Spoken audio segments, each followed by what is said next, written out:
하나님의 말씀 신약성경 요한복음 1장 1절입니다. 신약성경 페이지로는 142쪽. 신약성경 앞에서 네 번째입니다. 마태, 마가, 누가, 요한. 요한복음 1장 1절 말씀입니다. 1절부터 5절까지 말씀입니다. 봉독하겠습니다. 태초에 말씀이 계시니라. 이 말씀이 하나님과 함께 계셨으니 이 말씀은 곧 하나님이시니라. 그가 태초에 하나님과 함께 계셨고 만물이 그로 말미암아 지은 바 되었으니 지은 것이 하나도 그가 없이는 된 것이 없느니라. 그 안에 생명이 있었으니 이 생명은 사람들의 빛이라. 빛이 어둠에 비치되 어두움이 깨닫지 못하더라. 아멘. 할렐루야. 지난 한 주간도 은혜 가운데 평안히 잘 보내셨습니까? 이 시간도 하나님께 예배하는 모든 성도와 가정에 하나님의 은혜가 함께 하시기를 주님의 이름으로 축원합니다. 어느덧 벌써 이제 2023년을 마무리하는 12월이 되었습니다. 이제 12월이 되면 주님의 탄생을 기념하는 성탄절이 다가오고요. 기독교 절기로는 이제 대강절의 기간을 보내게 되는데, 우리가 이러한 때가 되면 교회적으로나 또 성도 개인적으로 주님의 탄생에 대해서 좀 생각을 해보고 또 성탄을 맞이할 준비를 하게 되지요. 그래서 오늘도 그러한 의미에서 오늘은 우리가 믿고 섬기는 그 예수님은 어떤 분이신가? 그 예수님의 존재에 대해서 좀 살펴보는 이러한 시간을 갖고자 합니다. 오늘 본문이 포함된 이 요한복음은 신약 성경 중에 사복음서 중에 하나이죠. 근데 이 요한복음은 사복음서이긴 하지만 그 다른 세 개의 복음서, 즉 마태, 마가, 누가와는 좀 어떤 다른 시점을 다른 어떤 구성을 가지고 있어요. 그래서 우리가 이 다른 세 개 마태, 마가, 누가의 복음을 따로 묶어가지고 공관복음이라고 합니다. 같은 관점에서 기록된, 그러니까 어떤 이게 진행되는 그 모습들이 유사해요. 그러나 이 요한복음은 그와는 좀 다른 관점들을 가지고 있다라는 거죠. 이러한 요한복음의 이제 첫 부분에서 이 사도 요한은 우리가 믿고 섬기는 예수님이 어떤 분이신가, 이 땅에 오신 예수님은 어떤 분이신가라는 것을 먼저 증거하고 있는데, 그렇게 증거하는 이유는 우리가 믿는 예수님에 대해서 우리가 바로 아는 것이 그만큼 중요하다라는 것을 보여주죠. 여러분, 성경 중에 가장 첫 권이 뭐죠? 우리가 가지고 있는 성경 가장 앞에 첫 권이 뭐예요? 네? 창세기잖아요. 창세기. 우리가 연초에 올해는 성경을 좀 읽어야겠다 그래갖고 성경을 딱 펴면 제일 앞에 창세기가 나옵니다. 그래서 대부분 성경을 많이 안 읽은 분들도 창세기 1장 1절은 막 거의 알아요. 태초에 하나님이 천지를 창조하시니라. 왜냐하면 연초에 시작할 때 또 교회 다니면서 한번 읽어봐야지 하면 제일 먼저 펼치는 게 이제 그 내용인데, 그럼 왜 가장 앞에 이 창세기를 기록했을까? 물론 이제 시간상으로 이 창세기가 가장 앞서고 있기 때문에 기록을 한 것을 볼 수도 있지만, 그보다는 우리가 믿는 하나님이 어떠한 하나님인가를 우리에게 알려주기 위함이죠. 우리는 창세기를 통해서 우리가 믿는 하나님은 창조주 하나님이다라는 것을 알게 되죠. 그래서 그러한 하나님을 믿고 섬기게 되는데, 이 요한복음 가장 앞에서 이렇게 예수님에 대해서 말하는 것도 우리가 믿는 예수님은 어떤 분이신가라는 것을 우리가 바로 아는 것이 중요하다는 것을 보여주죠. 여러분, 우리가 예수님을 바로 아는 게 참 중요합니다. 우리가 믿는 예수님은 어떤 분이신가? 우리가 예수님을 바로 알 때 우리가 주님을 더 신뢰하게 되고요, 그를 통해서 우리의 믿음이 더욱더 견고해지게 돼요. 이 세상 속담에도 백문이 불여일견이다라는 말이 있는데, 이 말이 뭐예요? 100번 들어서 희미하게 아는 것보다 한 번 보아서 확실하게 아는 게 더 확실하다라는 그런 의미잖아요. 그와 같이 우리가 예수님에 대해서 이렇게 바로 알 때 우리가 믿음의 확신을 가지게 되고 우리의 믿음이 더욱더 견고해지는 거예요. 그래서 예수님께서는 자기에 대해서 특별히 요한복음에서 예수님이 나는 누구다라는 것을 많이 이렇게 말씀을 하십니다. 나는 무엇이요? 그래가지고 요한복음 6장 35절을 보면 나는 생명의 떡이다 라고 말씀하시고, 또 8장 12절에서는 나는 세상의 빛이다. 또 10장 7절에서는 나는 양의 문이다. 또 10장 14절에서는 나는 선한 목자다. 또 11장 26절에서는 나는 부활이요 생명이니 그랬고요. 또 14장에서는 내가 곧 길이요 진리요 생명이다. 이렇게 말씀을 하시죠. 이러한 이 나는 무엇이다라는 내용들이 이 요한복음에 유독 많이 나오는데, 그것도 예수님에 대해서 우리가 바로 아는 거, 이게 중요함을 보여주는 건데, 그러한 요한은 이제 요한복음 1장 그 첫 부분에서부터 그것을 우리에게 확실하게 보여주고 있습니다. 물론 우리 이제 여기 이 자리에 계신 분들은 신앙생활을 대부분 오래 하신 이러한 분들이시죠. 그래서 뭐 많이 들어서 압니다. 예수님이 어떤 분이시든가 대해서 많이 들었고 또 잘 알고 계실 것이다 라고 생각이 들지만, 그래도 우리가 다시 한번 예수님에 대해서 이렇게 자세히 살펴보고 생각해 보는 것이 신앙에 있어서 큰 유익이 되리라고 생각을 합니다. 그래서 이 시간 본문의 말씀을 통해서 우리를 구원하시기 위해서 이 땅에 오셨던 그 예수님은 어떤 분이신가, 이러한 것들을 다시 한번 살펴보고, 그를 통해서 예수님에 대한 바른 지식을 가지고 그 다음에 신뢰와 믿음이 더욱 견고케 되는 그러한 시간이 되시기를 주님의 이름으로 축원합니다. 네, 이제 여기 오늘 본문을 보면 이 사도 요한이 예수님이 어떤 분이신가라고 논증을 하는데, 그분을 크게 이제 생각을 해보면 근원적인 면에서 예수님은 어떤 분이신가 이렇게 앞에서 말을 하고요. 그 뒤에 이어서 이제 이 땅에 오신 목적으로 볼 때 또 예수님은 어떤 분이신가라는 것을 설명을 합니다. 여기는 크게 예수님에 대해서 다섯 가지로 말을 해요. 첫째로는 예수님은 어떤 분이시냐, 말씀이신 예수님이다. 말씀이신 예수님에 대해서 교훈을 하죠. 본문 1절입니다. 태초에 말씀이 계시니라. 이 말씀이 하나님과 함께 계셨으니 이 말씀은 곧 하나님이시니라 그랬는데, 여기 말씀이라는 이 말, 이거는 헬라어로 이제 로고스라는 단어를 사용하는데, 이것이 바로 예수님을 가리키는 거예요. 이 구절처럼 예수님은 태초에 말씀으로 존재하신 분이라는 거죠. 그럼 여기서 이제 먼저 생각할 것은 이 태초라는 말의 의미입니다. 성경을 보면 태초라는 단어들이 여러 번 나오는데, 우리가 이 태초라는 게 뭐 똑같은 의미를 가진 것 같지만 좀 달라요. 그래서 가장 큰 구분은 창세기 1장에 나오는 태초가 있고요. 그 다음에 요한복음 1장에 나오는 태초가 있습니다. 그래서 우리가 잘 아는 것처럼 창세기 1장을 보면 태초에 하나님이 천지를 창조하시니라. 그래서 이 창세기에 나오는 이 태초, 그 다음에 이 요한복음에 나오는 태초, 여러분 둘 중에 어느 게 더 이제 우리 관념적으로 시기적으로 어느 것이 더 앞선 것이라고 생각이 되십니까? 이 창세기 1장에 나오는 태초는 언제냐면 우리가 살고 있는 이 지구를 포함한 이 세상의 시작점을 가리키는 거예요. 즉 천지 만물을 창조하는 시점의 태초를 가리킵니다. 그 다음에 이 요한복음에 나오는 태초는 그 창세기 1장에서 이 천지가 창조될 때 있잖아요. 시간도 창조가 된 것이고 공간도 창조가 된 거예요. 그래서 그런 시간이 창조되기 이전의 영원한 때를 요한복음 1장에서 나오는 태초는 말을 하고 있습니다. 그러니까 우리가 우리의 관념으로 생각을 할 때 시간적으로 보면 요한복음 1장에 나오는 태초가 더 이전 것이다라고 말을 할 수 있죠. 그래서 예수님이 이렇게 이 천지 만물이 창조되기 이전부터 하나님과 함께 계셨던 그러한 분이신데, 예수님은 그때 말씀으로 계셨다라는 거예요. 말씀. 그 말씀, 예수님의 로고스, 이 말씀이라는 게 어떤 의미일까? 원래 이 로고스라는 단어는 헬라 철학에서 유래가 됐는데요.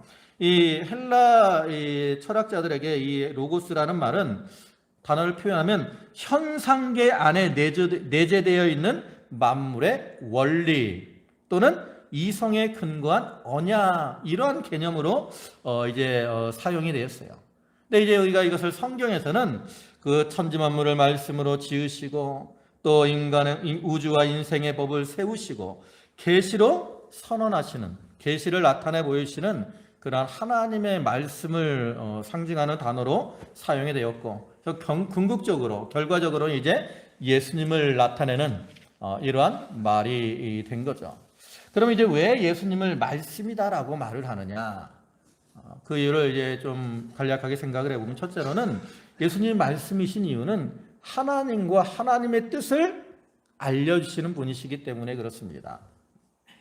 여러분 우리에게 이제 우리가 사용하는 말에도 여러 가지 역할들이 있어요.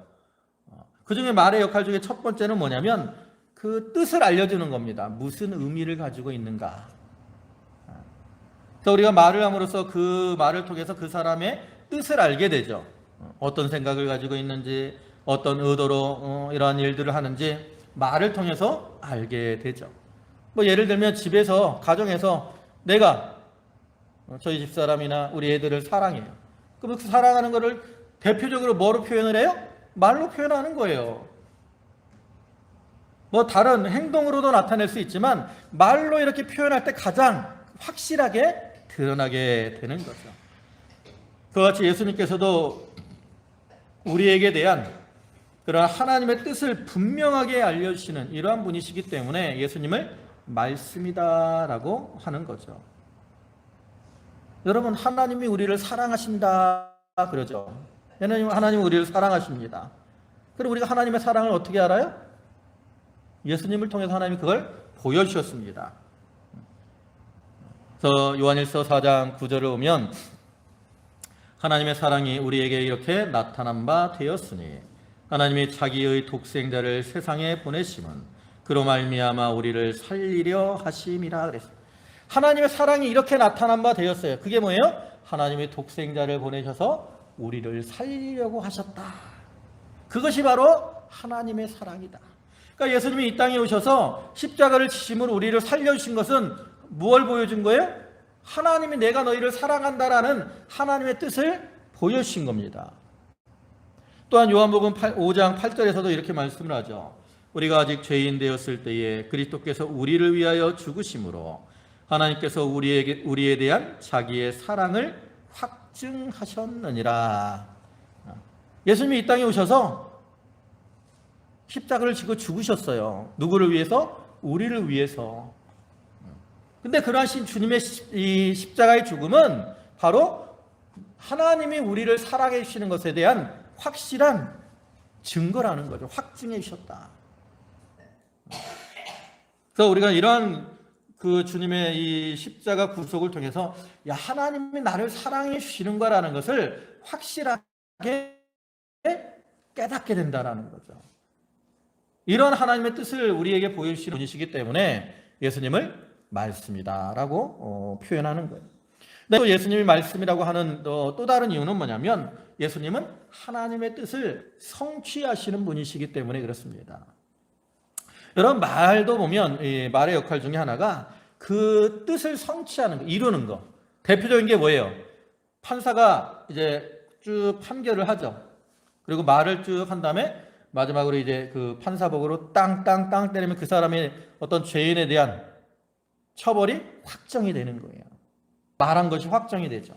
또 어떤 회의에서 의장이 어떤 의논들을 많이 한다고 의장이 말을 딱 선언을 해. 이렇게 공포되었습니다 라고 딱 하면 그것이 결정이 되는 거예요.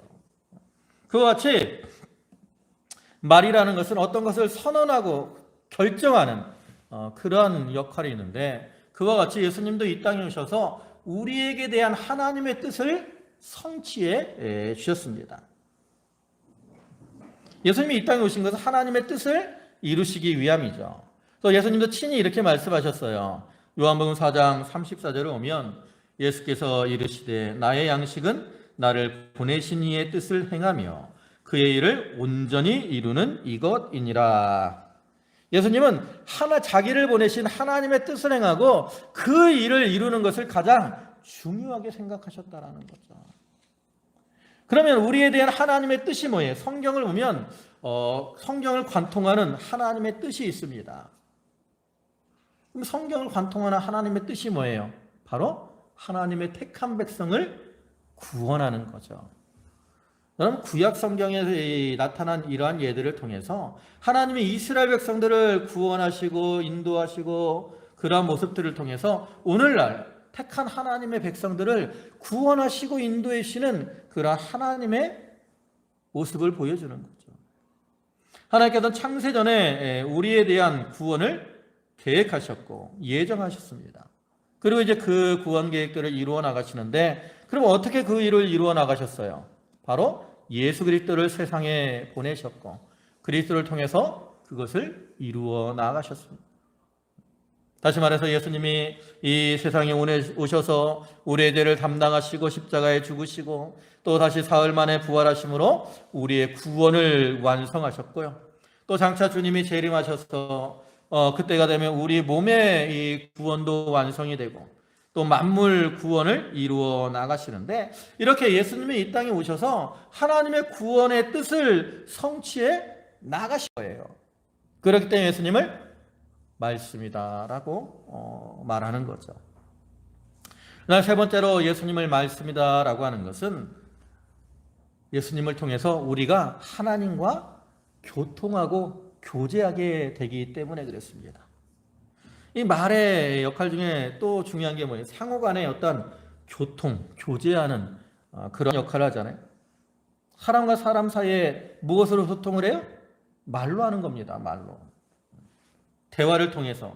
근데 대부분의 대화는 뭐로 돼요? 말로 되는 거예요. 물론 가끔 이제 말을 못하는 이 분들은 수화로 하거나 아니면 이제 글로 써서 필담을 나누기도 하지만 대부분의 대화는 다 뭘로 이루어져요? 말을 통해서 이루어지는 거죠. 가정에서도 대화가 잘 이루어지고 직장에서도 이 대화가 잘 이루어지는 가정은 보통은 행복한 가정입니다. 대화가 잘 이루어지는 직장은 보통은 사람들의 만족도가 좋아요. 반면에 가정에 대화가 없으면 그 가정은 냉랭한 가정이 되고요. 또 이 직장에서도 대화가 잘 이루어지지 않으면 그 직장에서의 만족도가 떨어지게 돼 있어요. 근데 하나님이 천지 만물을 처음 창조하셨을 때 그 하나님과 인간 사이의 관계는 어땠습니까? 아주 좋은 관계를 이루고 있었어요. 아담과 하나가 에덴 동산에서 하나님과 교제하며 교통하며 대화를 나누는 그러한 관계를 이루고 있었죠. 근데 그러다가 이제 아담과 하와가 선악과를 따먹고 범죄하니까 어떻게 됐어요? 하나님과의 관계가 깨어졌어요. 사랑이 식어졌습니다. 그 증거가 뭐예요? 아담과 하와가 범죄한 이후에 그 하나님의 낯을 피해서 나물 그늘에 숨은 게 바로 하나님과의 관계가 깨어진 것을 우리에게 보여주죠. 사랑하는 사람이, 우리가 누구를 사랑하면 그 사람이 오면 어때요? 반갑게 맞이하게 되는 거야. 사랑이 식어지면 어떻게 돼요? 뭐 오든 말든 피하게 되는 거죠. 그 이후에도 이 죄는 우리와 하나님 사이를 계속해서 가로막고 있습니다. 그래서 그것에 대해서 이사야 59장 2절을 보면 오직 너희 죄악이 너희와 너희 하나님 사이를 갈라 놓았고 너희 죄가 그의 얼굴을 가리어서 너희에게서 듣지 않으시게 함이니라. 이렇게 말씀하고 있는 것처럼 죄악은 하나님과 우리 사이를 갈라 놓았어요. 죄로 인해서 하나님과 우리 사이에 대화가 안 돼요. 막혔다고. 하나님이 듣지 않으세요. 그런데 그러한 상황에 있을 때 이제 예수님이 이 땅에 오셔서 십자가를 지심으로 우리의 죄를 담당하시고 우리를 위한 하나님과 우리 사이에 화목제물이 되어심으로 하나님과의 관계를 회복시켜 주신 겁니다. 마치 이 부부가 부부싸움을 하고 이렇게 대화가 단절되었던 그러한 사이에서 이제 자녀로 인해서 다시 대화가 시작되게 된 것과 같아요. 가정에서 이 부부가 부부싸움을 하고 사이가 냉랭하게 되었을 때 어린 아이가 이렇게 와서 엄마와 아빠 사이에서 애교를 부리며 그러면 부모들의 마음에 이 어떤 냉랭함이 녹아지잖아요. 그리고 이제 다시 대화가 시작되고 그를 통해서 관계가 회복되는 이러한 모습들을 볼 수 있는데, 그와 같이 예수님께서도 하나님과 우리 사이에 가로막고 있는 이러한 죄, 이러한 죄의 문제를 해결해 주심으로 하나님과 우리 사이가 다시 교통하게 해주셨어요. 관계가 회복되게 해주셨다고. 그렇기 때문에 예수님을 이제 말씀이다 라고 말을 하는 거죠. 또 이렇게 예수님은 말씀이 되시는 분이고요. 그 다음에 두 번째로 예수님은 어떤 분이십니까? 본문 1절 하반절에 이 말씀은 곧 하나님이시니라. 그가 태초에 하나님과 함께 계셨고 그랬어요. 여기서 말씀이 뭐라고 그래요? 곧 하나님이시다. 그러니까 이 말은 결국 뭡니까? 예수님은 하나님이시다. 참으로 예수님은 이 땅에 오실 때 육신으로는 우리와 똑같은 그러한 몸을 입고 오셨지만 신성면에 있어서는 이제 하나님, 똑같은 하나님이 되시는 거예요. 그래서 이 요한복음에서 그러한 하나님의 예수님의 신성을 강조하죠. 여러분, 우리가 사복음서 마태마가 누가 요한이 있는데 이 네 복음서를 보면 강조하는 면이 좀 다릅니다. 그래서 마태복음 뭘 강조하느냐? 마태복음 맨 앞에 뭐가 나오죠? 예? 족보가 나오잖아요. 아브라함과 다윗의 자손 예수 그리스도의 세계라. 그러면서 이 마태복음에서 뭘 가르치냐면 다윗의 후손으로 오신 예수님을 가르치는데, 이거는 뭐냐면 다윗 언약을 통해서 구약에 예언되었던 그런 왕으로 오신 예수님을 말하는 거예요. 그래서 왕으로 오신 예수님에게 초점을 맞추고 있습니다. 그래서 이제 이거를 다른 말로 사자복음이다 그래요. 이 동물의 왕인 사자. 그다음에 이제 마가복음은 주로 뭘 강조하냐면 섬기는 종으로 오신 예수님을 강조해요. 섬기는 종으로 오신 예수님. 그래서 이 마가복음은 우리가 송아지복음이다라고 얘기를 해요. 송아지처럼 이렇게 열심히 섬기는. 그다음에 이제 누가복음에 대해서는 누가복음은 인간의 몸으로 오신 예수님, 예수님의 인성에 대해서 많이 강조를 합니다. 그래서 이 누가복음은 인자복음 또는 뭐 사람복음 이렇게 표현하기도 하고요. 그다음에 이제 본문이 포함된 이 요한복음은 주로 예수님의 신성에 대해서 많이 강조를 하죠.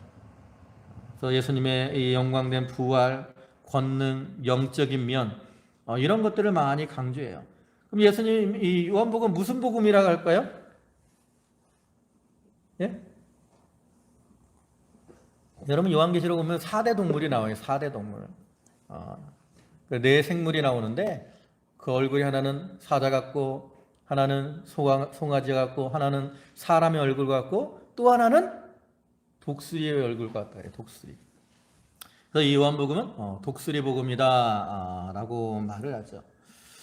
그래서 이 말씀이신 이러한 예수님은 하나님과 동등된 이러한 분이라는 것을 통해서 예수님의 신성을 강조하죠. 그리고 예수님이 이렇게 하나님이시기 때문에 모든 인간의 과거와 현재와 미래의 모든 죄를 다 담당하시고 우리의 구원을 성취해 나가실 수 있다라는 것을 보여주고요. 근데 세 번째로 이제 예수님은 어떤 분이신가라는 것을 말하는데, 세 번째로는 창조자이신 예수님을 말합니다. 본문 3절에 만물이 그로 말미암아 지은 바 되었으니 지은 것이 하나도 그가 없이는 된 것이 없느니라. 예수님처럼 태초에 말씀으로 함께 하셨을 뿐만 아니라 이제는 천지 만물을 창조하신 창조자가 되셔요. 여러분, 우리가 창세기 1장을 보면 하나님이 천지 만물을 창조하시는 내용이 나오잖아요. 근데 그러한 내용이 나올 때 창조의 그 사역 가운데 특징이 있습니다. 여러 가지 특징들이 있는데 그 중에 한 가지가 뭐냐면 바로 하나님은 천지 만물을 만드실 때 말씀으로 천지 만물을 창조하셨다라는 거죠. 우리가 창세기 1장을 보면 그러한 표현들이 많이 나와요. 대표적으로 몇 구절 보면 거기 창세기 1장 3절을 보면 하나님이 이르시되 빛이 있으라 하시니 빛이 있었고 그랬어요. 또 6절에서는 하나님이 이르시되 물 가운데 궁창이 있어 물과 물로 나뉘라 하시고 그랬어요. 여러분, 여기 공통된 표현이 뭐예요? 하나님이 이르시되, 옛날에는 하나님이 가라사대 그랬어요. 그럼 이게 무슨 뜻이에요? 하나님이 말씀하시되, 이런 의미잖아요. 그러니까 하나님 결국 이 만물을 무엇으로 만드셨어요? 말씀으로 창조하신 거죠. 그래서 이 말씀이신 예수님이 하나님의 창조의 사역을 이루어 나가신 겁니다.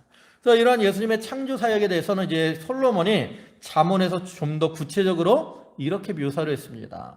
잠언 8장 22절부터 말씀인데 쭉 보시면 여호와께서 그 조화의 시작 곧 태초에 일하시기 전에 나를 가지셨으며 만세전부터 태초부터 땅이 생기기 전부터 내가 세움을 받았나니 아직 바다가 생기지 아니하였고 큰 샘들이 있기 전에 내가 이미 났으며 산이 세워지기 전에 언덕이 생기기 전에 내가 이미 났으니 하나님이 아직 땅도 들도 세상 진토의 근원도 짓지 아니하셨을 때에라.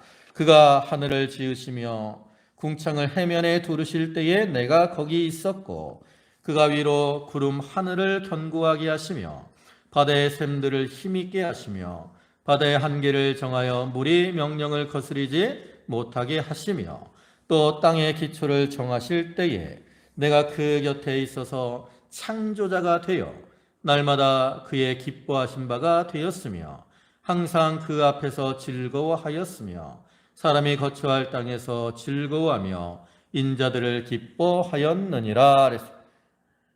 여기 그중에 특별히 30절을 보시면 그러잖아요. 내가 그 곁에서 창조자가 되어.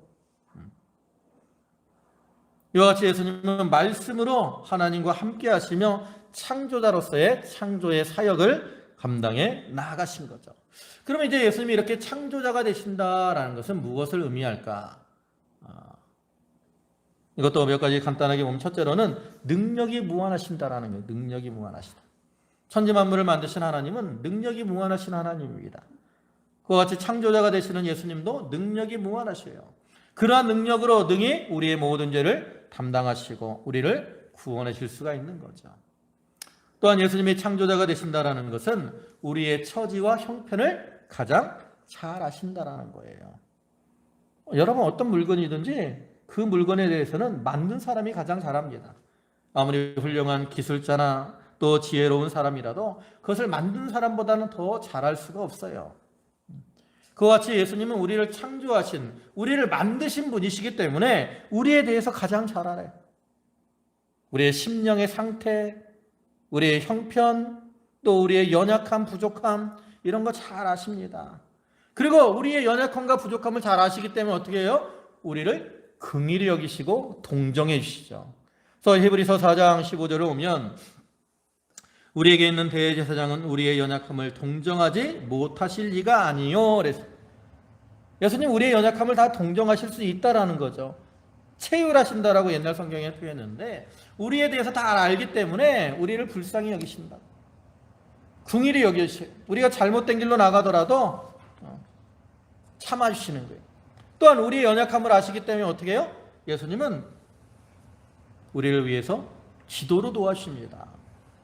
로마서 8장 26절을 보면 이와 같이 성령도 우리의 연약함을 도우시나니 우리가 마땅히 기도할 바를 알지 못하나 오직 성령이 말할 수 없는 탄식으로 우리를 위하여 친히 간구하시느니라 그랬어요. 그래서 성령을 말하죠. 그 다음에 이어서 34절에서는 누가 정죄하리요 죽으실 뿐 아니라 다시 살아나신 이는 그리스도 예수시니 그는 하나님의 우편에 계신 자요 우리를 위하여 간구하시는 자시니라.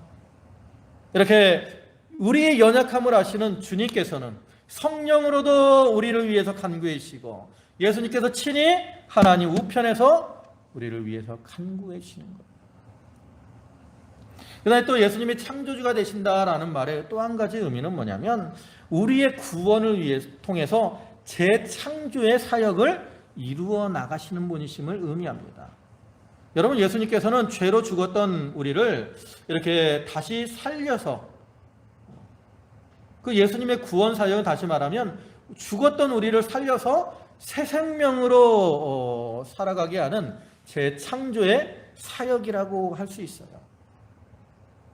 우리가 이 모든 하나님의 사역은 삼위일체 하나님의 협력을 통해서 이루어져 나가는 겁니다. 천지만물을 창조하실 때도 성부 하나님은 창조의 사역을 주관하시고 성자 예수님은 말씀으로 그 일을 이루어 나가시고 성령께서는 그것을 실제로 적용이 되게 하셨어요. 그와 같이 우리의 구원도 마찬가지입니다. 성부 하나님께서는 우리 성도들의 구원을 이미 창세 전에 계획을 하셨어요. 그리고 성자 예수님께서는 이제 하나님의 계획을 따라 이 땅에 오셔서 십자가에 죽으셨다가 부활하심으로 우리의 죄를 담당하시고 구원하시는 구원을 성취하셨습니다. 그리고 이제 성령께서 그 구원받는 각 사람에게 믿음을 어떻게 해요? 인쳐주셔요. 선물로 믿음을 주셔가지고 우리에게 인을 쳐주셔가지고 이제 인친 자들을 구원의 자리로 이끌어 나아가시는 거예요. 그래서 예수님이 창조자가 되신다라는 것은 이렇게 태초의 창조의 사역을 이루어 나가신 것처럼 오늘날 우리를 구원하셔서 우리에게 새 생명을 주시고 그 생명으로 살아나가게 하시는 재창조의 사역을 이루어 나가시는 그러한 분이심을 확증해 주는 거죠. 그래서 이와 같이 예수님은 창조주가 되시고요. 그 다음에 예수님은 또 네 번째는 어떤 분이시냐면 생명이 되신다라고 말씀합니다. 본문 4절에 그 안에 생명이 있었으니 이 생명은 사람들의 빛이다. 그 안에 말씀 안에 생명이 있어요.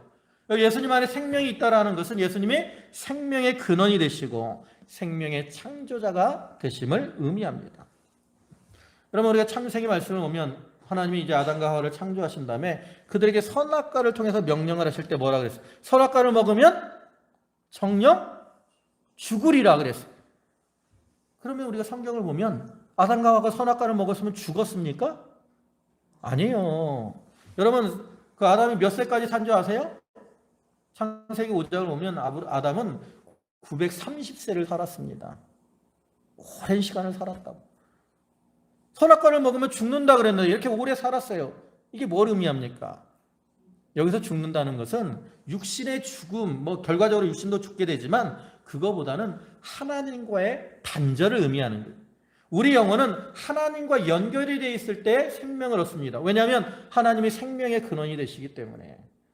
근데 죄를 보면 하나님과 끊어지는 거예요.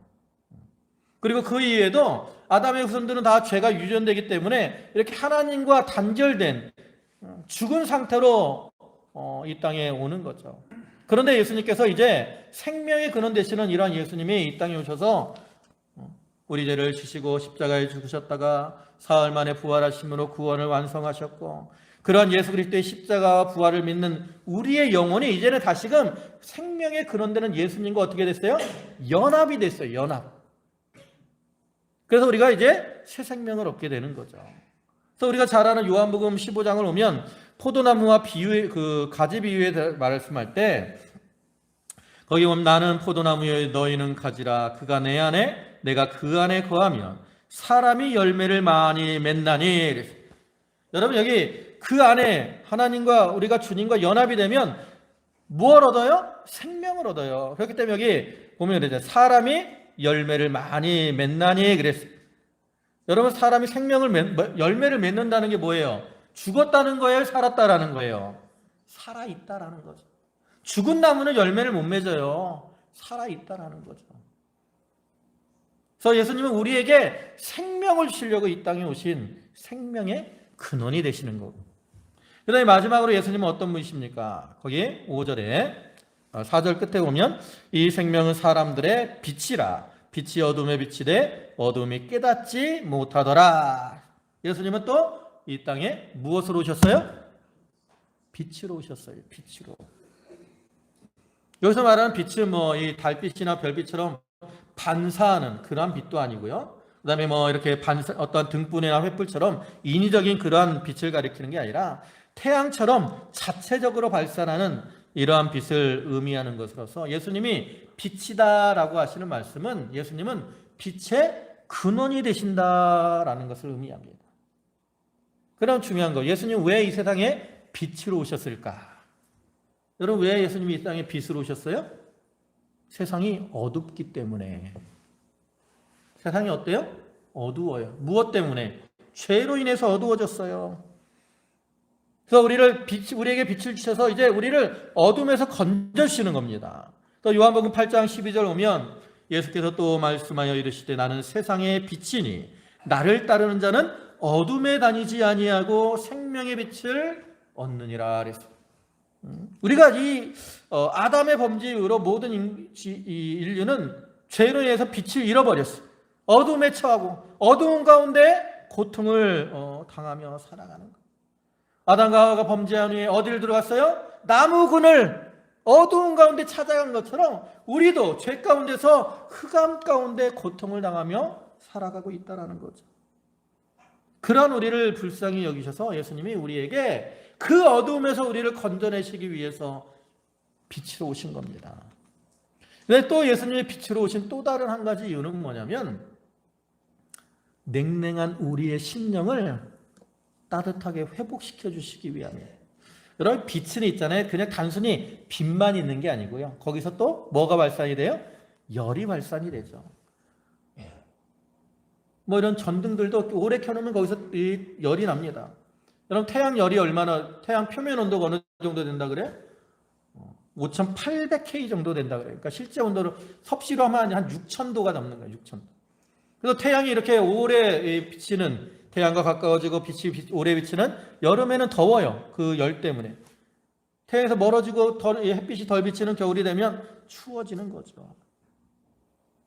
그와 같이 예수님께서도 우리의 이 참 죄로 인해서 차가워지고 냉랭해져 있는 이러한 심령들을 사랑의 빛으로 이렇게 사랑의 열기로 우리에게 더해주셔서 우리의 심령들을 회복시켜 주시려고 이 땅에 빛으로 오신 겁니다.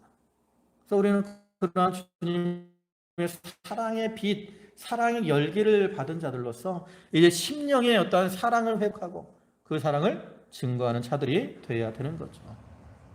이제 말씀을 마무리하겠습니다. 우리가 믿고 섬기는 그 예수님은 태초부터 말씀으로 계신 분이고 하나님이시고 창조자가 되시는 분이시고요. 또 이 땅에 생명으로 빛으로 오신 분이십니다. 그리고 우리는 그러한 예수님을 믿음으로 주님의 능력으로 구원을 받고 새 생명을 얻고 빛 가운데 살아가게 되었습니다. 그럼에도 불구하고 우리는 여전히 가끔 죄 가운데 행함으로 스스로를 어둠에 처하게 할 때가 있고요. 그러한 어둠으로 인해서 우리가 고통당할 때가 있습니다. 우리는 오직 빛 가운데 살아갈 때 우리가 참된 기쁨을 누릴 수 있어요. 우리는 빛 가운데 거하며 참 하나님이 기뻐하시는 그러한 열매를 맺어 나가야 되는 거죠.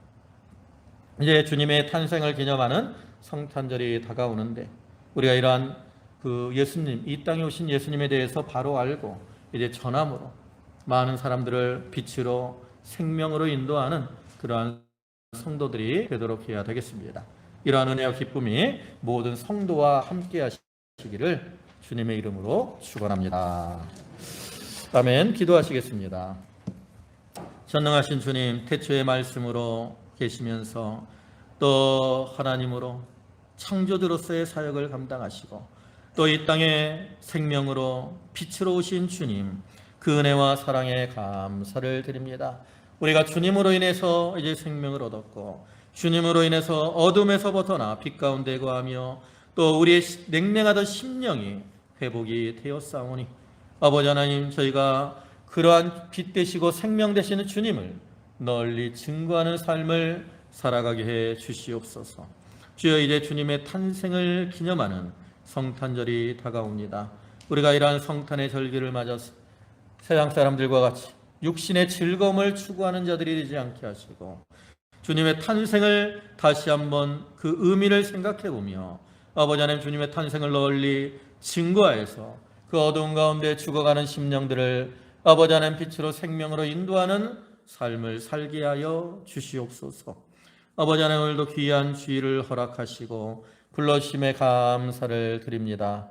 저 정도들 주님께 감사함으로 예물들을 드렸사오니 그 바치는 손길과 심령을 기억하여 주시고 하늘의 신령한 것과 땅의 기름진 것으로 저들에게 충만케 채워 주시옵소서. 예수님의 이름으로 감사하며 기도 올리옵나이다. 아멘.